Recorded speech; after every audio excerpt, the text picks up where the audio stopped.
నమస్తే.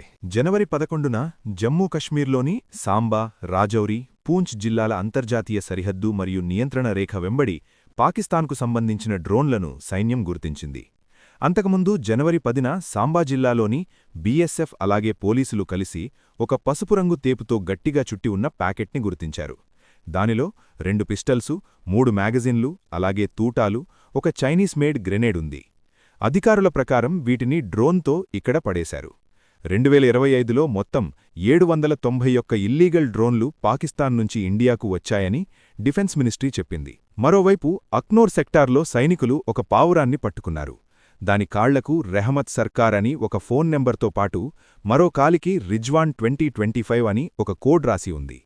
దాని రెక్కల మీద పాకిస్తాన్కు సంబంధించిన నౌషేరా ఎయిలింగ్ పీజియన్ క్లబ్ అని స్టాంప్ కూడా ఉంది. 21వ శతాబ్దంలో పావురాలను కూడా బాగా ఉపయోగిస్తున్నారన్నమాట. ఇలా ఎందుకు చేస్తున్నారు? పాకిస్తాన్ మన దేశ సైనికులపై ఒత్తిడి తేవడం కోసం కావచ్చు. 2025 ఆగస్టులో కూడా ఇలాగే ఒక పావురంతో ఒక చీటీలో జమ్మూ కశ్మీర్ రైల్వే స్టేషన్లో బాంబు పెడతామని బెదిరింపులొస్తే ఆ ప్రాంతం మొత్తం చెకింగ్స్తో కొంతసేపు స్తంభించింది. ఇలాంటి పనులతో ఒక సైకలాజికల్ వార్ఫేర్తో సమయాన్ని, దేశం యొక్క రిసోర్సెస్ని వేస్ట్ చేయడమే దీని ముఖ్య ఉద్దేశం కావచ్చు. రీసెంట్గా వైరల్ అవుతున్న లష్కరే తోయిబా ఉగ్రవాద సంస్థ డిప్యూటీ చీఫ్ సైఫుల్లా కసూరి పాకిస్తాన్లో ఒక స్కూల్లో చిన్నపిల్లల ముందు మాట్లాడుతూ కనిపించాడు. అతను మాట్లాడుతూ పాకిస్తాన్ సైన్యం అతన్ని పాకిస్తాన్ సైన్యంలోని వ్యక్తులెవరైనా చనిపోతే వారి అంత్యక్రియల ప్రార్థనల కోసం అతన్ని పిలుస్తుందని చెప్పాడు. అదే వీడియోలో పెహల్గాంలో జరిగిన 26 మంది హిందువుల మరణానికి తానే బాధ్యుడనని, ఇండియా తనని చూసి భయపడుతోంది అని అన్నాడు.